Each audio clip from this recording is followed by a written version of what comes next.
Pourquoi les chevaliers sacrés sont-ils passés à l'action maintenant? Le gouvernement mondial a toujours attendu le moment parfait pour éliminer les grandes menaces à son pouvoir.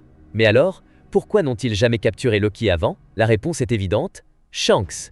Shanks n'est pas un simple empereur, il est l'un des piliers de l'équilibre mondial. Il est celui qui maintient la stabilité entre les puissances majeures. S'il est désormais en danger, c'est que les chevaliers sacrés ont décidé d'agir. Et cela signifie une seule chose, Shanks est entré dans une bataille. Bienvenue à tous dans cette nouvelle vidéo. Aujourd'hui, on plonge dans une théorie incroyable sur ce qui se passe en dehors d'Elbaf. Je ne vais pas vous spoiler, alors abonnez-vous, lâchez un maximum de likes et commençons tout de suite. Barbe Noire, Marshal D. Teach, n'est pas du genre à affronter ses ennemis directement comme Shanks. Il préfère utiliser le chaos à son avantage. Et ses récentes actions laissent penser qu'il pourrait être en train de s'allier au gouvernement mondial. Katharina Devon, qui peut changer d'apparence, a peut-être pris l'apparence de Sanjay Garcia Saturn avant sa mort. Teach a enlevé Kobe et comptait l'échanger contre l'île de Hachinosu, prouvant qu'il s'est négocié avec le gouvernement. Garp a disparu, ce qui signifie que quelque chose de grave se trame dans l'ombre.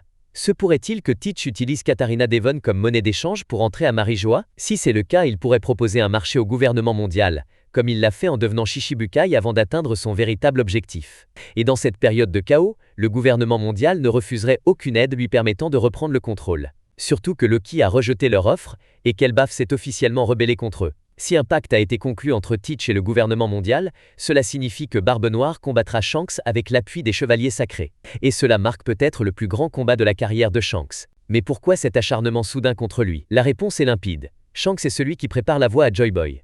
Le gouvernement mondial sait que Luffy est leur plus grande menace. Et s'ils veulent le stopper, ils doivent d'abord éliminer son protecteur. Lorsque les chevaliers sacrés sont passés à l'action, Dragon a prononcé une phrase lourde de sens, « Quand les chevaliers bougent, c'est là que notre véritable combat commence ».